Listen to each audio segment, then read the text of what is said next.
नमस्कार, एस्ट्रोमेटा में आपका स्वागत है। आज हम जिस टॉपिक पे बात करेंगे वो है इंसान का कॉन्शियसनेस। कॉन्शियसनेस कहाँ से आता है, इंसान को चेतना कहाँ से आता है।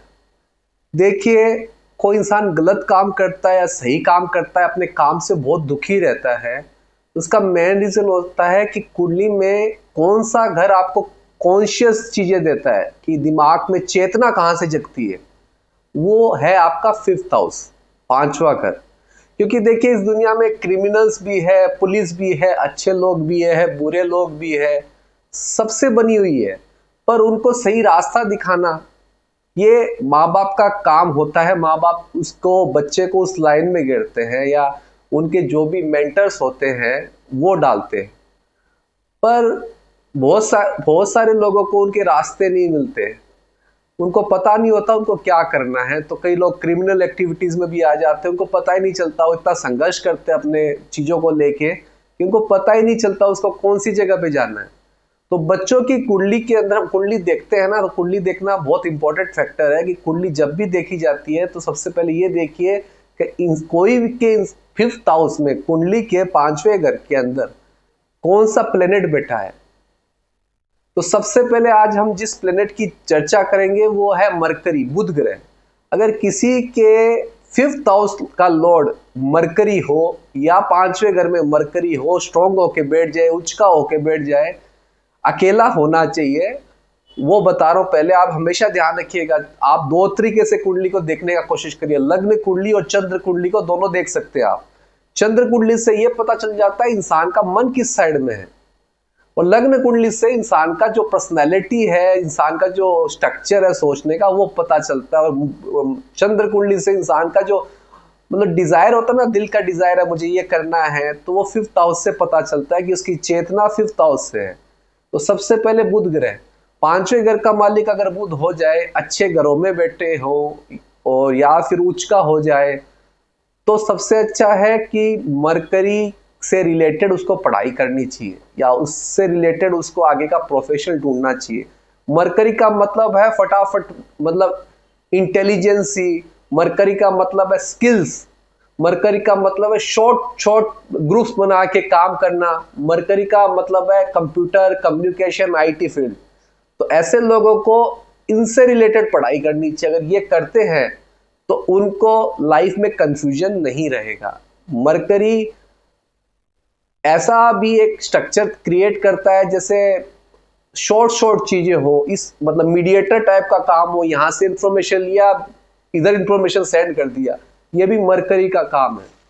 तो मरकरी से रिलेटेड सबसे अच्छा है कि आप उसको कम्युनिकेशन, कंप्यूटर, आईटी सेक्टर के अंदर या ऐसी जगह पे जहां पे स्किल्स ज्यादा यूज होती हो वहां पे डालना चाहिए।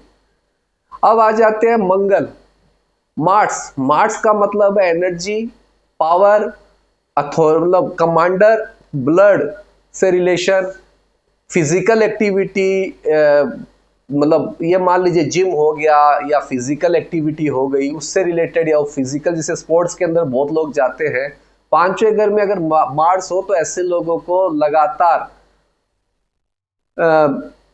स्पोर्ट्स एक्टिविटी में इन्वॉल्वमेंट लेना चाहिए, या फिर आर्मी में उसका, आर्मी से रिलेटेड काम करना चाहिए, डिफेंस से रिलेटेड काम करना चाहिए। तो ये अगर करता है तो उसके लाइफ में प्रॉब्लम्स नहीं आएगी। अगर वो वैसे काम नहीं करेगा तो उसको अपने मतलब अपने करियर की कौन सी जगह, कौन सा करियर चूज करना, उसमें बहुत दिक्कत आती है। फिर एक प्लेनेट आता है सूर्य। सूर्य देखिए सबको रोशनी देता है, सबसे ये मान लीजिए एकदम प्रकाश देने वाला प्लेनेट है बाकी प्लेनेट्स को।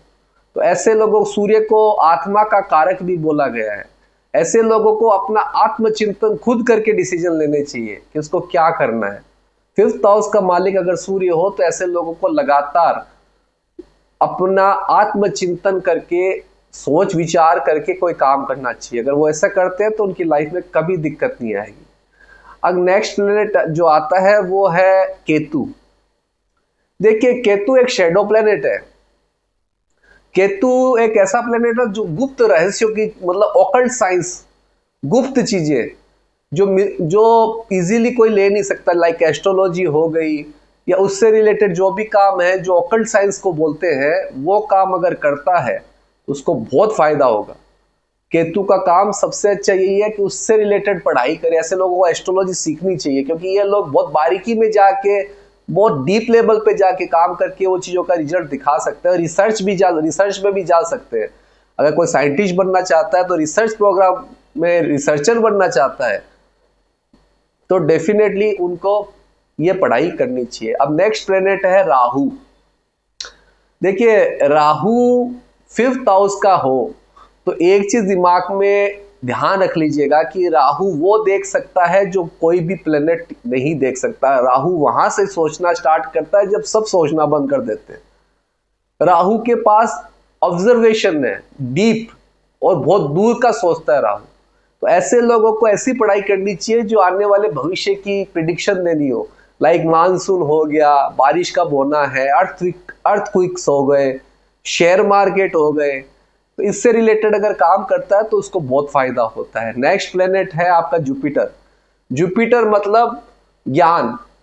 देखिए, 5th हाउस में जुपिटर अच्छा नहीं माना जाता, पर 5th हाउस का अगर लॉर्ड हो जुपिटर तो बहुत अच्छा है। रीजन क्या है? ऐसे लोगों को अच्छे गुरु मिल जाते हैं। गुरु की बात उनको हमेशा मानते रहना चाहिए। अगर वो ऐसा करते हैं तो उनकी लाइफ में कभी कोई प्रॉब्लम्स नहीं आएगी। आपका अगर गुरु बोलता है ये प्रोफेशन ज्वाइन करो, जिसको आप मानते हैं, आप उन्हें फादर को या मदर को किसी को भी मान सकते हैं या और कोई भी हो, उसकी बात सुन के उसको लाइन में जाना चाहिए।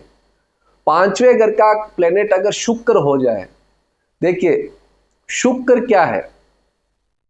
शुक्र है कोई भी चीज को रिफाइन करके प्योरिटी, मतलब इतना हाई लेवल पे वो रिफाइन कर देता है कोई चीज कि उसका प्रोडक्ट यूनिक होता है, पर वो एक ही बनाता है। तो उसका सारा ऐसा पढ़ाई करना चाहिए कि उसको सारा पूरा उसका फोकस एक प्रोडक्ट पे रहे। वे उस टाइप का उसको पढ़ाई करना चाहिए, उस टाइप का उसको करियर का फील्ड चुनना चाहिए। या फिर शुक्र रिप्रेजेंट करता है acting profession, dancing, acting, singing, अगर इससे रिलेटेड कोई काम करता है तो उसकी लाइफ में बहुत ज्यादा फायदा होगा। अब आ जाते हैं सैटर्न। सैटर्न बहुत दूर सबसे लास्ट प्लेनेट है जोडिएक का। तो सैटर्न का काम है डिसिप्लिन। अगर ऐसे लोग ऐसे करियर चूज करते हैं जिसमें डिसिप्लिन हो, स्ट्रक्चर बनाना हो, कोई चीज का बिल्डिंग का मैप बनाना हो, आप ये बोल सकते हैं कि आर्कियोलॉजिस्ट बन सकता है। अगर उससे रिलेटेड पढ़ाई करता है तो उसको बहुत ज्यादा फायदा होगा। अब मैंने ये तो बता दिया आपको, इन घरों के मालिक जहां पे भी बैठते हैं वो बता चुका अच्छी कंडीशन में होने चाहिए, उच्च के होने चाहिए। 5th हाउस का लॉर्ड का बताओ, जब 5th हाउस का लॉर्ड सैटर्न हो जाए, जुपिटर या बाकी कोई भी प्लेनेट आ जाए। अब कोई की कुंडली में 5th हाउस में 2 से ज्यादा ग्रह है, वहां पे ये देखना है, मान लीजिए सूर्य, शुक्र और बुध 5वें घर में मेष राशि में बैठे हैं, तो वहां पे उसके लॉर्ड की नहीं चलेगी। यहाँ पे सूर्य उच्च का हो गया है, तो सबसे पहले ये देखिएगा कि वहां पे स्ट्रॉन्ग कौन है। अगर सूर्य खुद बैठा है तो सूर्य सबसे पहले कैलकुलेट होगा, तो उस इंसान को सूर्य से रिलेटेड काम करना चाहिए। फिर उसकी राशि का मालिक कौन है, उससे रिलेटेड ऑप्शन ये है कि सबसे पहले सूर्य से रिलेटेड, फिर उस घर का राशि का मालिक अगर बहुत अच्छी कंडीशन में बैठा है या 10th हाउस में चला गया है या 9th हाउस में चला गया, 4th हाउस में चला गया है, तो उससे रिलेटेड उसको पढ़ाई करनी चाहिए और अपना करियर चूज करना चाहिए कि चेतना वहीं से क्रिएट होगी। अब मान लीजिए वहां सूर्य नहीं है और कोई प्लेनेट है, तो सबसे पहले यही देखिए कि उच्च का कौन सा है, मूल त्रिकोण राशि में कौन सा है, वो जरूर देखना। अगर वो देखते हैं तो आपको पता चलेगा उस घर में स्ट्रॉन्ग कौन हो रहा है। राशि का मालिक अगर उच्च का हो जाए तो सबसे पहले वही इंपॉर्टेंट है, फिर उसके अंदर कोई उच्च का प्लेनेट बैठ जाए तो वही इंपॉर्टेंट है। तो उससे रिलेटेड आप काम करिए, आपको सीधा 5th हाउस को पकड़ना है। एक लास्ट प्लेनेट है जिसको कंट्रोल नहीं किया जा सकता, जो सबसे फास्ट मूविंग प्लेनेट है, वो है चंद्रमा। चंद्रमा अगर किसी के 5th हाउस में है तो उसको ऐसे काम करने चाहिए जो लर्निंग से रिलेटेड हो, सीखने से रिलेटेड, हमेशा उसको अपडेट आता रहे।